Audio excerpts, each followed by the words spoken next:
নমস্কার। রুনার সংগ্রহ কবিতা ও গল্প চ্যানেলে তোমাকে স্বাগত জানাই।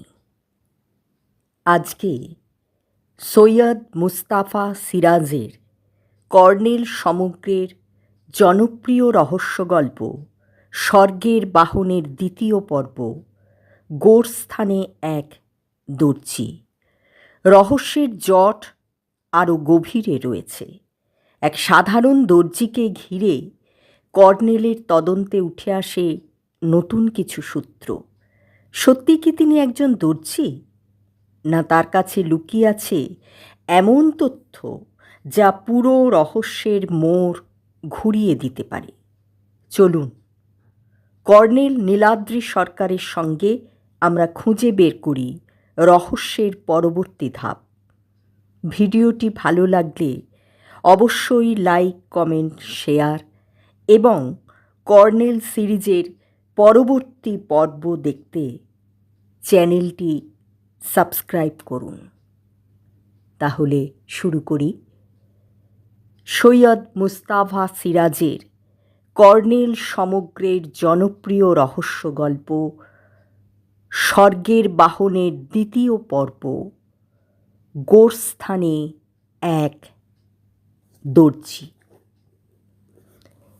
নিছক একটা তসবির অর্থাৎ ছবির জন্য কেউ কাউকে পাগল করে দিয়েছে, এমন কিভাবে তা করেছে সে নিয়ে আমার মাথা ব্যথার কারণ ছিল না।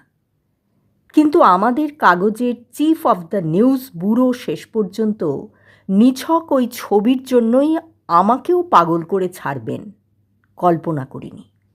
রিপোর্টার্স যে ছাপা হবে তার সঙ্গে ছবি থাকবে না সে কি কথা? তোমার সঙ্গে আমাদের স্টাফ ফটোগ্রাফার রামবাবুও যাচ্ছেন। রাত 10টার ফোনে গাঙ্গুলিদা এই দুঃসংবাদ দিয়েছিলেন। তা রামবাবু রামকুমার হাঁটি মানুষ হিসেবে অমায়িক এবং ভদ্র। বয়স প্রায় 50-এর কাছাকাছি। ইতিপূর্বে আন্তর্জাতিক ফটোগ্রাফি প্রদর্শনগুলোতে পুরস্কার পেয়েছেন। নিঃসন্দেহে নামী ফটোগ্রাফার, কিন্তু সঙ্গী হিসেবে এমন বিরক্তিকর আর সপ্তাহে নাক গলানো মানুষ সচরাচর দেখা যায় না। তার চেয়ে বড় বিপদ ওর অবিরাম বকবকম, কান ঝালাপালা হয়ে যায়। বেগতিক দেখে ভেবেছিলাম ওকে কর্নেলের সঙ্গে ভিড়িয়ে দেব, কিন্তু কর্নেলের উদ্দেশ্য রামবাবু মুখ খুললেই দেখি কর্নেল ঝটপট চোখে বায়নাকোলার স্থাপন করে ধ্বংসস্তূপের ভেতর হেঁটে চলেছেন। এবং কিছু দূর অনুসরণের পর রামবাবু থমকে দাঁড়িয়ে অগত্যা ক্যামেরা তাক করেছেন কোনো গম্বুজ বা মিনারের দিকে। এতে কিছুক্ষণের জন্য রামবাবুর হাত থেকে নিষ্কৃতি পাচ্ছিলাম, কারণ রামবাবু ফটো তুলতে বড্ড সময় নেন। আমরা উঠেছিলাম নিজামত কেল্লার এক প্রান্তে একটা একতলা বাড়ির দক্ষিণ পশ্চিম কোণের একটা ঘরে। এই বাড়িটায় নবাব সাহেবের বোন সামিমারা বেগম বাস করেন। এই বাড়িটার বয়স বেশি নয়। জাহানাবাদ এস্টেটের ট্রাস্টি বোর্ড কেয়ারটেকারের থাকার জন্য বছর 30 আগে বানিয়ে দিয়েছিলেন। দক্ষিণে ও পশ্চিমে এক টুকরো করে খোলা বারান্দা আছে। দক্ষিণে ঝোপঝাড়ে ঢাকা পোড়ো জমির ওধারে নিচু পাঁচিলে ঘেরা নবাব পরিবারের বংশানুক্রমিক গোরস্থান। প্রচুর গাছপালা আছে সেখানে। পশ্চিম ও উত্তর দিক জুড়ে বিশাল প্রাসাদের ধ্বংসাবশেষ। তবে সবটাই ধ্বংসস্তূপ নয়, কোনো কোনো অংশ এখনও গম্ভীর হয়ে দাঁড়িয়ে আছে। পাথরের একটা প্রকাণ্ড গম্বুজ ও মিনারওয়ালা মসজিদও অক্ষত আছে। তার ওধারে গঙ্গা নদী বয়ে যাচ্ছে। এই নিজামত কেল্লার পশ্চিমের দেওয়ালে পুরোটাই বুকে টেনে নিয়েছে। সামিমানা পর্দা মানেন না, কিন্তু রামবাবু সহাস্যে ওর দিকে ক্যামেরা তাক করলে নিষেধ করেছিলেন। কিছুক্ষণ পরে রামবাবুকে স্বগোক্তি করতে শুনেছিলাম, ভাবা যায় না, একদিনে লাইফে সত্যিকারের বেগম দেখলাম। শামীম আবার যমজ কন্যা দুটিকে কিছুক্ষণ আগে পেছন থেকে এক পলকের জন্য দেখেছিলাম। ওরা কবরখানায় ঢুকেছিল, সম্ভবত দাদামশায়ের কবরে ফুল দিতে যাচ্ছিল, কিন্তু কোন পথে ওরা বাড়ি ফিরল হদিশ করতে পারিনি। কর্নেল ফিরে এলেন প্রাতঃভ্রমণ সেরে। তখন 8টা বাজে। রামবাবু ওর পেছন পেছন বেরিয়েছিলেন। মসজিদের ফটো তোলার সময় আমি সুযোগ বুঝে ঘরে ফিরে বই নিয়ে বসেছিলাম। জাহানাবাদের ঐতিহাসিক পটভূমি জানা দরকার, তাই খান দুই বই সঙ্গে এনেছি কর্নেলের পরামর্শে। কর্নেলের সম্ভাষণে বই বুঝিয়ে রেখে বললাম, রামবাবুকে কোথায় রেখে এলেন? কর্নেল একটু হেসে বললেন, সম্ভবত কবরে। কবর টবর শুনলেই বুক ধড়াস করে ওঠে। সর্বনাশ, আমার মুখ দিয়ে বেরিয়ে গেল। কর্নেল বাইনাকুলার আর তার সেই অদ্ভুত ক্যামেরা যা রাতের আঁধারেও ছবি তুলতে ওস্তাদ, টেবিলে রেখে বললেন, সর্বনাশের কিছু নেই জয়ন্ত। গেলে হয়তো দেখবে রামবাবু কবরের লোকগুলোর গ্রুপ ফটো তোলার চেষ্টা করছেন। তাঁরা সবাই অবশ্য হোমরা চোমরা, কেউ কারুর চেয়ে কম যান না, তাই একটু ঝামেলা হলেও হতে পারে। প্রত্যেকেই চাইবেন ফটোতে যেন সামনের সারিতে। কর্নেলের কথা শেষ না হতেই রামবাবু ঊর্ধ্বশ্বাসে ঘরে এসে ঢুকলেন এবং ধপাস করে তার বিছানায় বসে বললেন, হ্যাঁ, একটু জল খাবো। আমরা হকচকিয়ে গিয়েছিলাম। কালো বোর্ডে চকে আঁকা মূর্তির মতো রামবাবুর চেহারা, চোখের তারা ঠেলে বেরুচ্ছে, হাঁপাচ্ছেন ফোঁস ফোঁস শব্দে। কোনার টেবিলে রাখা জগ থেকে ঝটপট এক গ্লাস জল এনে দিলাম। রামবাবু ঢকঢক করে জলটা গিলে সুস্থ হলেন। তারপর বললেন, সাংঘাতিক জায়গা, ওহ, আর একটু হলেই কি যে ঘটতো ভাবা যায় না। কর্নেল বললেন, কি ঘটতো বলুন তো রামবাবু? রামবাবু কাঁপা কাঁপা হাতে সিগারেটের প্যাকেট বের করছিলেন। বললেন, তা অবশ্য জানি না, শুধু বলতে পারি যে আমি জোর বেঁচে গেছি। দিনে দুপুরে একেবারে চোখের সামনে, উফ, ভাবা যায় না। রামবাবুর কথা বলার এই ঢংটার জন্যই আমার বিরক্তি লাগে। বললাম, আহা, ব্যাপারটা খুলে বলবেন তো। কর্নেল এই সময় মেঝের দিকে তাকিয়ে কি দেখছিলেন। দেখলাম উনি একই ভঙ্গিতে দক্ষিণের বারান্দায় গেলেন। তারপর বারান্দা থেকে নেমে পুরো জমিটা পেরিয়ে কবরখানার দিকে হন্তদন্ত হয়ে হাঁটতে থাকলেন। অস্বস্তিতে গা শিরশির করছিল। রামবাবুর দিকে ঘুরে রাগ করে বললাম, ফের? ধুর মশাই, আপন মনে কী বিড়বিড় করছেন, বলুন তো কি হয়েছে? রামবাবু দুপাশে মাথা দুলিয়ে বললেন, জানি না, সত্যি জানি না। জয়ন্ত, তুমি কি কখনো দেখেছ কবর ফাঁক করে আস্ত মরা প্রকাণ্ড গিরগিটির মতো ঢুকে যাচ্ছে? আপনি দেখেছেন? দেখেছি, জাস্ট 20-22 ফুট দূরে। রামবাবুর গলার স্বর চাপলেন, তোমাকে বলবো কি জয়ন্ত, এ জিনিস স্বপ্নেও দেখা যায় না। স্বপ্নেও অনেক উদ্ভট জিনিস দেখা যায় বটে, দেখে বর্ণনা দেওয়াও যায় না অনেক সময়। তবে এই মাত্র যা দেখে এলাম আমি ইন ডিটেলস বর্ণনা করতে পারি। হ্যাঁ, তুমি বলবে আমার হাতে কলম খোলে না, ক্যামেরায় খোলে। তাহলে কেন আমি ক্যামেরায় ধরে রাখিনি? জয়ন্ত, তুমি তো জানো সেবার কৃষক মজুর পার্টির নেতা মনোরঞ্জন বাবুকে স্ট্যাপ করবার মোমেন্টও আমার মাথা ঠিক ছিল না, এবং সেই ঘটনা ছবিতে ধরে ফেলেছিলাম। কাজেই আমার নার্ভ খুব শক্ত। তুমি আমাকে আর যাই ভাবো, আশা করি ভীতও ভাবতে পারবে না, কিন্তু এই দৃশ্য তো অবাস্তব, বিশ্বাস করতে পারছিলাম না। রামবাবুর ঝর্ণা খুলে গেছে। আপাতত বন্ধ করার কোনো উপায় ভেবে দক্ষিণের খোলা বারান্দায় বেরিয়ে গেলাম। দেখলাম কর্নেল কবরখানায় দাঁড়িয়ে পায়ের কাছে কিছু দেখছেন। একটু পরে মুখ তুলে এদিকে ঘুরলেন এবং আমাকে দেখতে পেয়ে হাতের ইশারায় ডাকলেন। তখন পুরো জমিটার ঝোপ জঙ্গলের ভেতর দিয়ে হন্তদন্ত এগিয়ে গেলাম। কাঠের ছোট্ট ফটক দিয়ে ভেতরে ঢুকে দেখলাম চারিদিকে অসংখ্য কবর। তার ভেতর কোনোটা সাদা বা কালো পাথরের এবং বেশিরভাগ লাইম কংক্রিটের।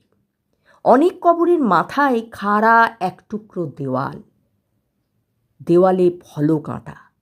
ফলকে ফার্সি এবং ইংরেজি হরফে মৃতের নাম ও জন্ম মৃত্যুর তারিখ লেখা আছে। কিছু কবরের ওপর ছোট ছোট থামে চাপানো খুদে গম্বুজও আছে। কবরখানায় গাছপালা প্রচুর, ফুলের গাছও যথেষ্ট। কর্নেলের কাছে পৌঁছতে দেরি হচ্ছিল, কারণ কবরগুলোর ফাঁকে প্রচুর ঝোপ আর ইট বা পাথরের টুকরো পড়ে রয়েছে। কর্নেল যেখানে দাঁড়িয়ে আছেন সেখানে প্রকাণ্ড একটা কাঠমল্লিকার গাছ। অজস্র সাদা ফুল ফুটে আছে এবং অজস্র ফুল ছড়িয়ে রয়েছে কবরগুলোতে। কর্নেলের কাছে গিয়ে না পৌঁছানো পর্যন্ত আমি ভাবতে পারিনি উনি কিসের সামনে দাঁড়িয়ে আছেন। কাছে গিয়েই যা দেখলাম, আমারও রামবাবুর মতো অবস্থা হলো। গলা শুকিয়ে গেল, মাথা ঘুরতে থাকলো। একবার দেখেই মুখ ঘুরিয়ে নিলাম। একটা কালো পাথরের কবরের ওপর উপুর হয়ে পড়ে আছে একটা লোক। তার মাথার পেছনটা একেবারে থ্যাতলানো, চুলে চাপচাপ রক্ত। লোকটার পরনে পাজামা এবং পাঞ্জাবি, একটা পায়ে হালকা রাবারের চটি কোনোভাবে আটকে আছে, অন্য পা খালি। সে কালো পাথরের কবরটা দুহাতে আঁকড়ে ধরার ভঙ্গিতে উপুর হয়ে আছে এবং তার পা দুটো নিচে ঝুলছে। কর্নেল শ্বাস প্রশ্বাসের সঙ্গে বললেন, জয়ন্ত, তুমি শিগগিরই গিয়ে বেগম সাহেবাকে খবর দাও আর বলো উনি যেন এখনই থানার কাউকে গিয়ে খবর পাঠান। কবরখানায় একটা খুন হয়েছে, দেরি করো না, যাও।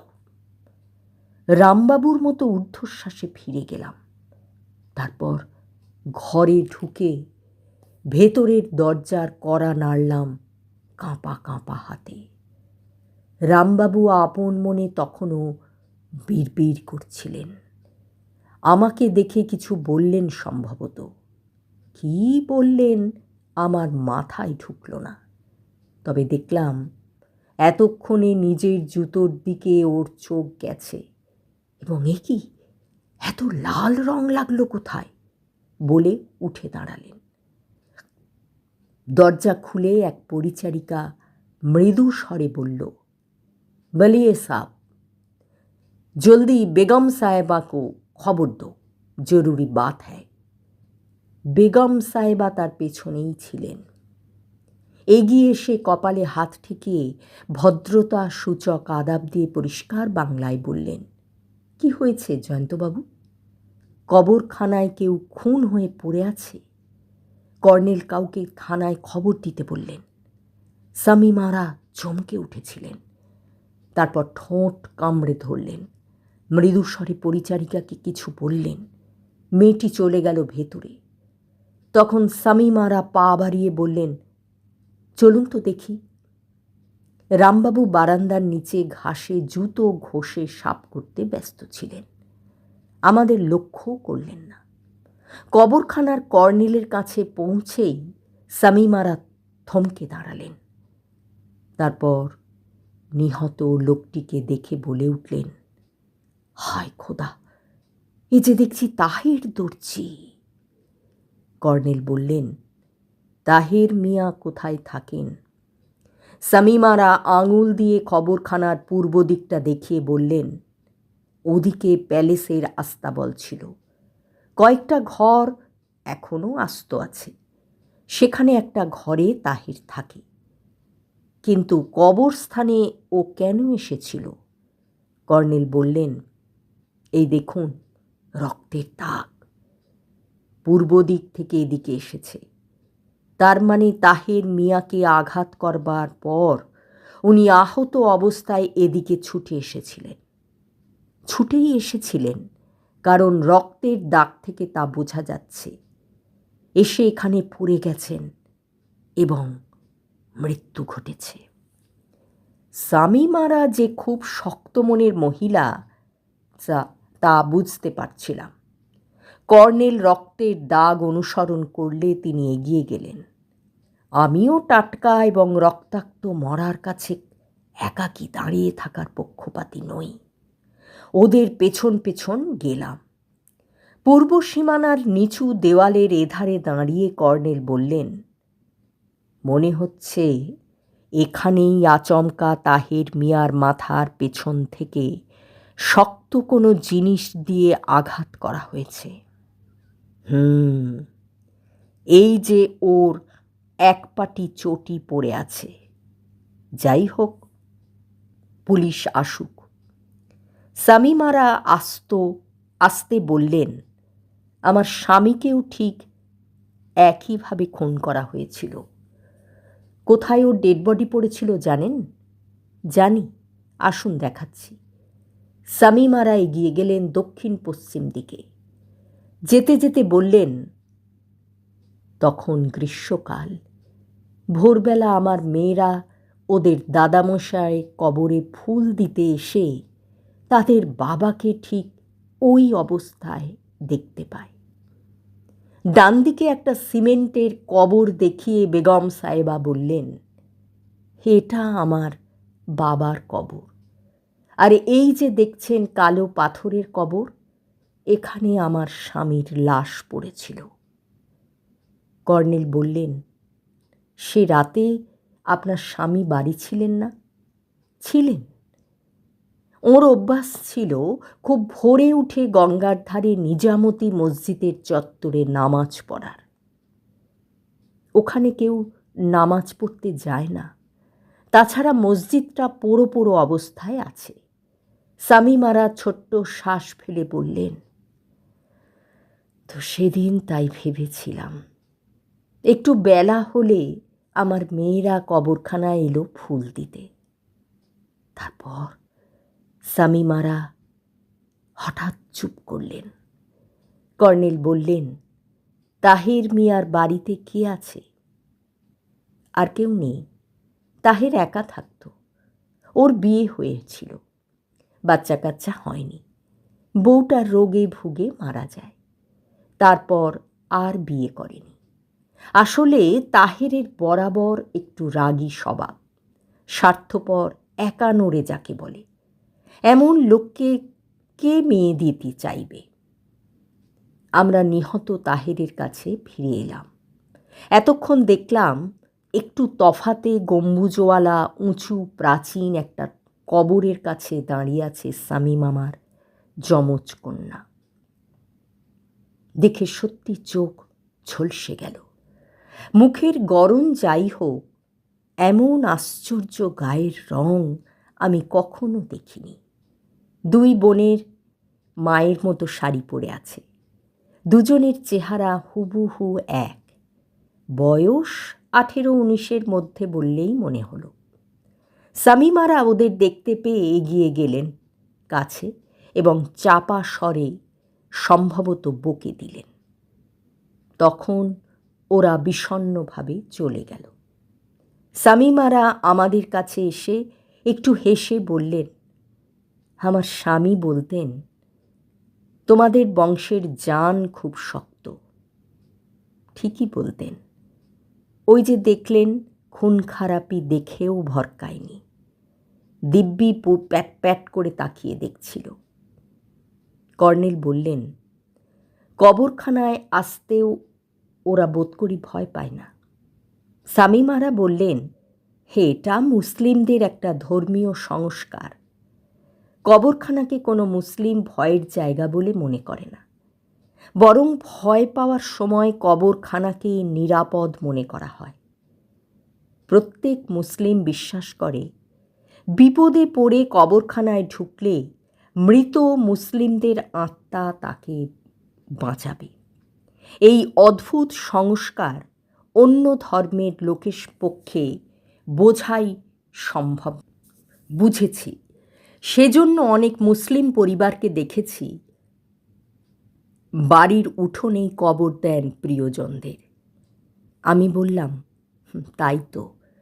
কলকাতার তিলজলা এলাকায় আমার এক মুসলিম বন্ধুর বাড়ির উঠোনে তার বাবা মায়ের কবর দেখেছি। কর্নেল বললেন, বেগম সাহেবা, থানায় কাকে পাঠিয়েছেন কবর দিতে? সামিমারা বললেন, আবুর যাওয়ার কথা, আমি গিয়ে বরং দেখি মিনা ওকে পাঠালো নাকি। সামিমারা চলে গেলেন ব্যস্তভাবে। কর্নেল নিহত তাহের দর্জির দিকে একটু ঝুঁকে তীক্ষ্ণ দৃষ্টে কি দেখতে থাকলেন। এই সময় রামবাবু এসে পড়লেন হন্তদন্ত হয়ে, তার হাতে ক্যামেরা। থমকে দাঁড়িয়ে গিয়ে বলে উঠলেন, সর্বনাশ, সর্বনাশ, এ কি দেখছি? বললাম, রামদা গিরগিটির মতো একটা মরাকে কবরে ঢুকতে রেখেছিলেন, তখন এই ডেড বডিটা দেখতে পাননি?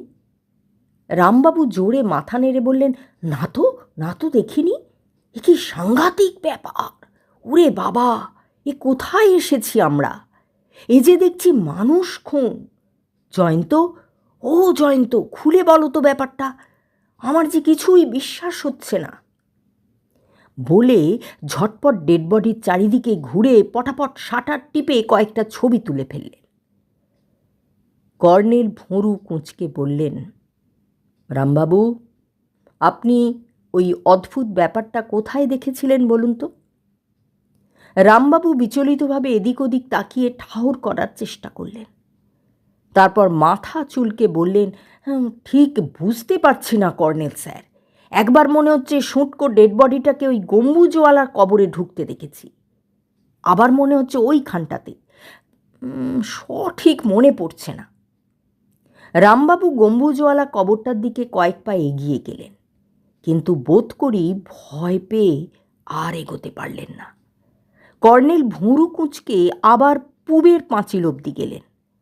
তারপর দেখলাম উনি কবরে কবরে চক্কর মেরে বেড়াতে শুরু করলেন। আমার গা গুলোচ্ছিল রক্ত দেখে। রামবাবুকে বললাম, চলুন রামদা, পুলিশ যখন আসবে আসুক, কর্নেলের সব অভ্যেস আছে, উনি থাকুন, আমরা ঘরে গিয়ে বসি।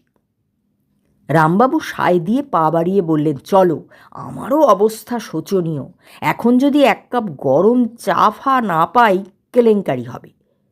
জয়ন্ত, আমার মনের অবস্থা এবার ভেবে দেখো। আমি যে তখন রং টং ভেবে জুতো ঘষে সাফ করলাম, তা আসলে রক্ত, মানুষের রক্ত। ও, ভাবা যায় না, সত্যি ভাবা যায় না। বেগম সাহেবার সেই পরিচারিকা মিনা ওপাশের খিড়কিতে দাঁড়িয়ে উদ্বিগ্ন মুখে কবরখানার দিকে তাকিয়েছিল।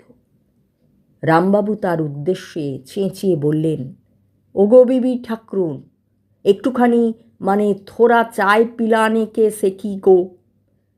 মিনা বিশুদ্ধ বাংলায় বলল, বসুন, করে দিচ্ছি।